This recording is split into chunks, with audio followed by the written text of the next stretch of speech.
Aujourd'hui à ISQ.media, nous avons la chance de rencontrer Marc-André Barriault qui nous parle de son confinement.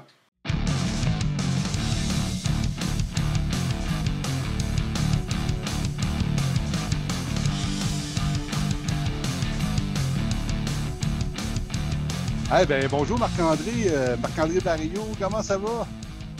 Ça va bien, Serge. Merci. Je suis content de te parler aujourd'hui. C'est le fun. Moi aussi, je suis content de te parler. C'est sûr qu'habituellement, on a l'habitude de se voir en vrai puis de faire nos entrevues en vrai, mais là, avec le confinement, on était un petit peu restreint dans nos actions.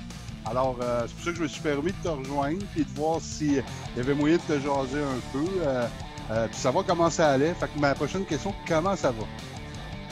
Je me porte très bien.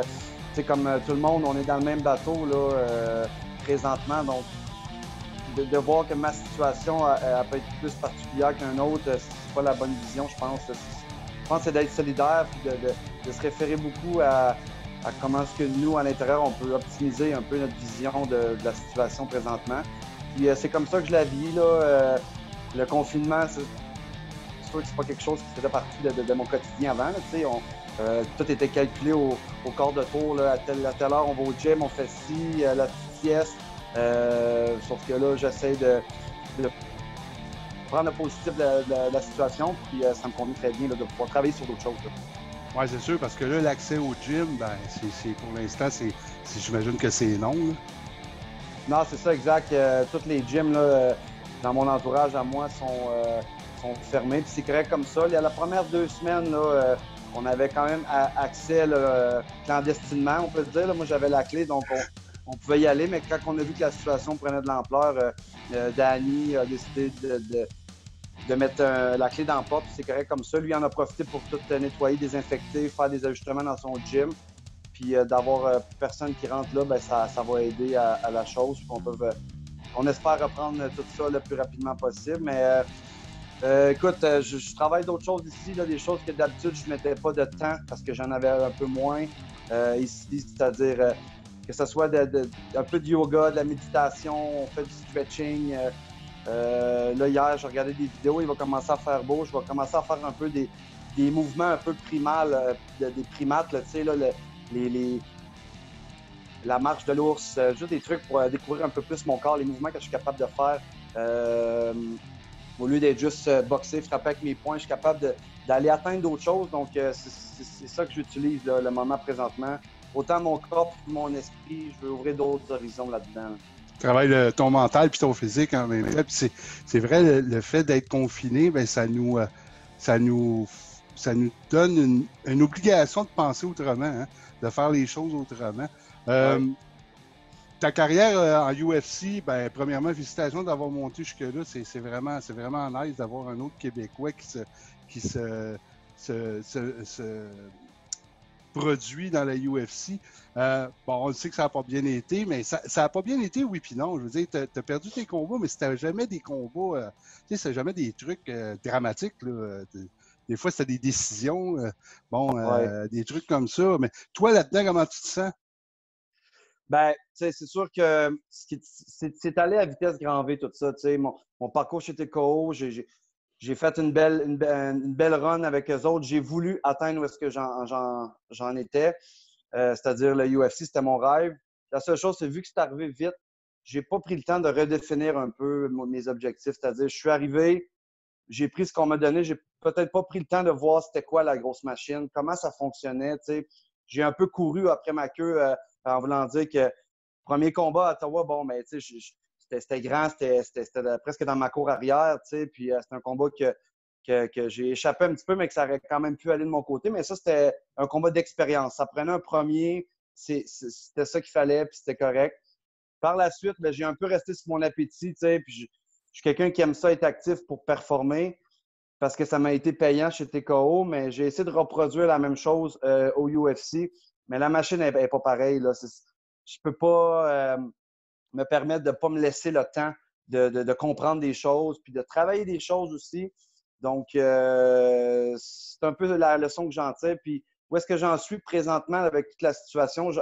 C'est drôle parce que j'étais rendu là dans ma vie, moi, à faire un point sur. C'est pas à cause que je suis à mon 4e combat puis que je suis au pied du mur. C'est j'ai pris des prises de conscience dans la dernière année que j'ai été peut-être un peu trop impulsif dans ma façon que je voulais contrôler un peu mon sort. J'ai pas laissé le temps un petit peu de laisser redescendre ça puis de travailler d'autres aspects, c'est-à-dire justement, j'ai tout le temps été quelqu'un qui avait un bon mental, un bon mindset. C'est juste que j'ai trop été dans l'appliqué technique. J'ai pas été dans le tactique assez. J'ai été beaucoup dans OK, Marc, t'es tough. Les gars, ils savent que tu frappes fort, tu es capable d'aller à la guerre. Les gars, ils m'ont eu à chaque fois avec le côté tactique. Ils ont réussi à faire la petite chose différente en fin de round pour aller gagner sur la carte des juges. J'ai jamais été dominé à 100% dans mes combats. Non. J'ai été battu souvent par l'athlète, mais souvent par l'équipe en arrière de l'athlète aussi qui disait la bonne chose à faire en fin de combat juste pour aller gagner. Tandis que moi, ben, je me donnais tout le temps. J'étais un gars qui est très ouvert. Fait que let's go, je veux me battre.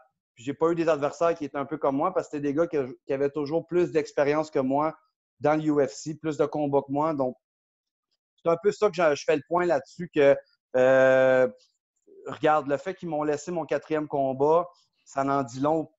Mais ma résilience a toujours été ma meilleure arme. S'il avait fallu que je retourne faire mes preuves dans un plus petit circuit, je l'aurais fait. On connaît Patrick Côté, a fait la même chose aussi. 2 fois, il est revenu. Puis je me réfère un peu à lui parce qu'on a un peu le même style dans la cage, mais dans la vie aussi. Puis je me dis qu'à ma façon, à moi aussi, ce qui m'arrive, il fallait que ça arrive de cette façon-là. Puis j'ai juste d'autres choses à retirer de ça. Mais la situation présente m'aide à reconnecter ma tête et mon corps parce que j'ai toujours été en meilleur de ma shape physique, mais j'ai un petit peu, je pense, affaibli mon mental avec toute la pression que je m'étais mis. Puis, veux pas, j'aime bien faire. J'arrivais avec des grosses attentes, double champion, le prochain Canadien, à peut-être faire sa marque, blablabla, Donc là, j'ai redéfini un peu mes objectifs. Puis, j'ai hâte de voir ce que la suite peut m'apporter. OK, fait que là, tu as parlé que ton 4e combat est toujours d'actualité. Ça devait se passer en juin à Saskatoon. As-tu eu des nouvelles là-dessus? Si tu cancellé, si tu reporté? C'est sûr que moi, j'ai regardé un peu le UFC aller, qu'est-ce qu'il faisait avec les derniers événements. Moi, c'est sûr que c'est encore loin, mais c'est proche quand même. Je veux dire, là, les camps d'entraînement ne sont pas possibles comme on les connaît. Moi, je crois que le UFC, quand ils vont revenir, ça ne sera plus comme c'était. Les gars vont peut-être prendre des combats à la dernière minute comme ça parce que là, c'est dans nous autres. Au-delà de l'aspect monétaire et de l'aspect de popularité, on est des combattants. On ne fera pas ça jusqu'à 50 ans. Donc, on aime que ça se passe présentement. Donc, le monde dit tu prends un combat avec pas un camp d'entraînement de 8 semaines comme on le connaît. Ça, c'est une norme qu'on s'était donnée. Je crois que la norme ne sera plus la même. Les gars vont s'arranger pour rester tout le temps sharp. Puis, ils vont prendre les combats quand ils vont se faire proposer. Puis là, ça va être de voir personnellement est-ce que je sens que je suis aligné. Moi, présentement, on me dirait tu veux-tu un combat dans un mois? Avec le travail que je fais présentement sur la connexion avec ma personne, même si je n'ai pas les partenaires d'entraînement, même si je ne fais pas les grosses gardes de gym, c'est quelque chose que je voulais mettre un peu de côté, ça, parce que je ne sentais pas que c'était ma façon à moi de bien performer. Donc, je le prendrais probablement le combat quand même s'il y en a qui disent c'est risqué, tu n'as pas fait la norme que normalement on devrait faire. Je crois que ça sera plus. Les normes vont être définies avec ça. Moi, mon combat du 20 juin, écoute, il y a beaucoup d'ambiguïté. Mon adversaire, c'est un Polonais. Là, les frontières sont fermées. Je crois pas que je vais me battre contre le gars qui a été annoncé. Je pense que ce qui va arriver avec ce qu'on voit prochainement, le UFC vont faire des événements. Ils vont trouver la façon de le faire parce qu'ils ont les moyens de le faire. Ils ont les contacts pour le faire. Puis ils ont surtout au-delà de 500 combattants sous contrat. On est des employés, donc on veut pouvoir le faire. Je pense que moi, je vais me rebattre, mais pas contre la personne que Oscar qu'on avait signé. Ça va probablement être un gars plus local, aux Américains, pour qu'il y ait le moins de transition possible à faire venir les athlètes de l'extérieur, jusqu'à temps que ce soit possible de reprendre le marché comme on connaît. Moi, je fais mon travail présentement de me préparer, d'être la meilleure version de moi-même au quotidien. S'il y a une opportunité qui arrive, tout dépendant des délais, il y a des fortes chances qu'on me voit là, pouvoir performer moi aussi dans les prochaines cartes. Peut-être pas sur ce qu'on avait prévu, mais il va falloir qu'il y ait des choses qui changent. Puis j'ai hâte de voir comment est-ce qu'eux ils vont l'aborder tout ça. Là. Ouais, c'est sûr que cette situation-là planétaire, hein, parce que c'est vrai de ça change, ça donne d'autres visions. Hein. Comme tu dis, d'un continent à l'autre, les fighters, s'ils ont autant de fighters en Europe qu'ils en ont aux États-Unis ou au Canada, ben ils vont, comme tu dis, vont probablement driver ça plus local pour être sûr que personne ne se mette en danger physiquement, puis pas tomber malade non plus. C'est ça. Puis, à longue, ils vont élargir probablement le circuit. Écoute, toi, le confinement, puis tout ce qui nous arrive, là, bon, tu dis que c'est un pause dans ta vie, puis ça a donné bien parce que tu étais comme rendu là. Mais Ouais. tu vois ça comment, toi, l'avenir, l'après COVID-19, as-tu une idée comment ça va aller? Ben, tu sais, moi, j'ai toujours été un gars très connecté avec les émotions. Tu sais, je veux dire, la nature, c'est quelque chose que j'aime. J'ai toujours fait partie de moi. Tu sais, j'ai été dans les scouts plus jeune. Donc, tu sais, je vois beaucoup ça, tu sais, comme étant, tu sais, une reconnexion avec tout ça, justement, pour beaucoup de personnes qui étaient déconnectées, qui comprenaient peut-être juste une direction à aller. Il y a plusieurs directions à prendre. C'est-à-dire, tu sais, comme la façon qu'on peut s'alimenter, la façon qu'on peut bouger, la façon qu'on peut penser. La façon qu'on peut connecter avec notre entourage. Là aujourd'hui, on se parle avec le Zoom, mais là, présentement, c'est la seule façon de se parler dans nos familles, dans nos choses comme ça. Puis ça fait qu'on va apprécier un peu plus le contact qu'on va pouvoir réavoir parce qu'on vient de se le faire enlever.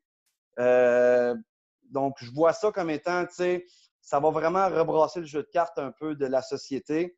Puis, je pense que ceux qui vont avoir le plus de savoir, je pense que c'est ce qui va avoir le plus de pouvoir. Fait que présentement, c'est une bonne façon de s'éduquer avec ce qu'on peut. Je pense que YouTube n'aura jamais été autant populaire présentement parce que, on regarde des choses, puis moi, de même, je me fais des listes de choses qui me passent par la tête que des fois, je ne prenais pas le temps d'aller voir qu'est-ce que c'était. Puis là, je le fais. Je m'éduque un peu plus. Puis, mec, on va pouvoir sortir de notre chaîne, on peut dire, ben, ça va nous donner d'autres sortes de pouvoirs à mettre en application dans notre vie. Puis, écoute, bien s'alimenter, le système immunitaire, c'est quelque chose qui est d'actualité aujourd'hui, puis le monde va le voir à quel point c'est important de manger naturellement, de manger peut-être plus biologique, de peut-être l'autosuffisance, de se reconnecter un peu plus avec la nature. Moi, présentement, on est chanceux, moi puis Jade, puis nos 3 chiens, ben ça fait presque depuis 2 semaines, on est pas mal in and out, mais là, ça va faire presque une semaine qu'on est venu s'isoler dans le bois, le père à Jade, un chalet entre Québec puis Drummondville, au Lac Rose. C'est un chalet qu'il avait acheté pour la famille, puis il n'y a pas vraiment personne qui venait. Puis nous, on a décidé de s'en venir ici.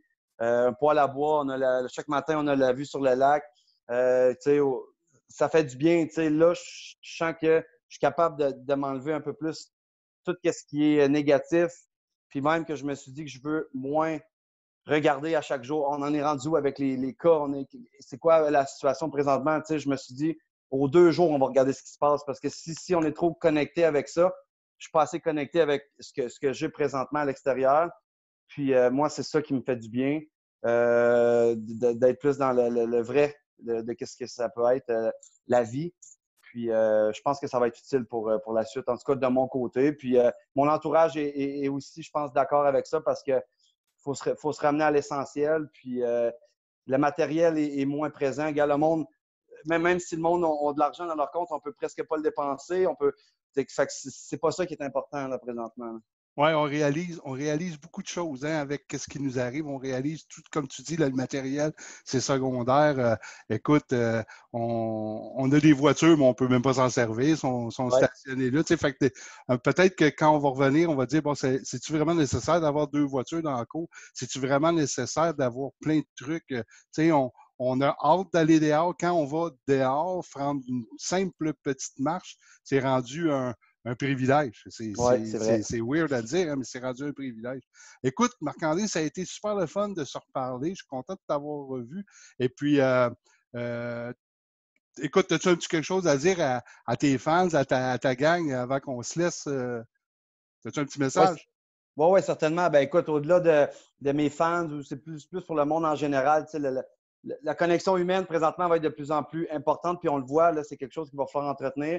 Puis je suis content de savoir que, malgré tout, qu'est-ce qui peut se passer, si le monde peut même se rallier ensemble, même si on ne peut pas être en contact, c'est important de rester connecté. Puis moi, je suis content d'avoir le support que j'ai, puis même malgré les embûches que j'ai eues dans la dernière année, comme je le répète, ma résilience, c'est ce qui va pouvoir être ma meilleure arme. Puis j'espère pouvoir inspirer du monde à montrer qu'il n'y a aucune ligne droite, en fait, de réussite. Puis on le voit présentement. On a tous été au pied du mur présentement avec tout ça.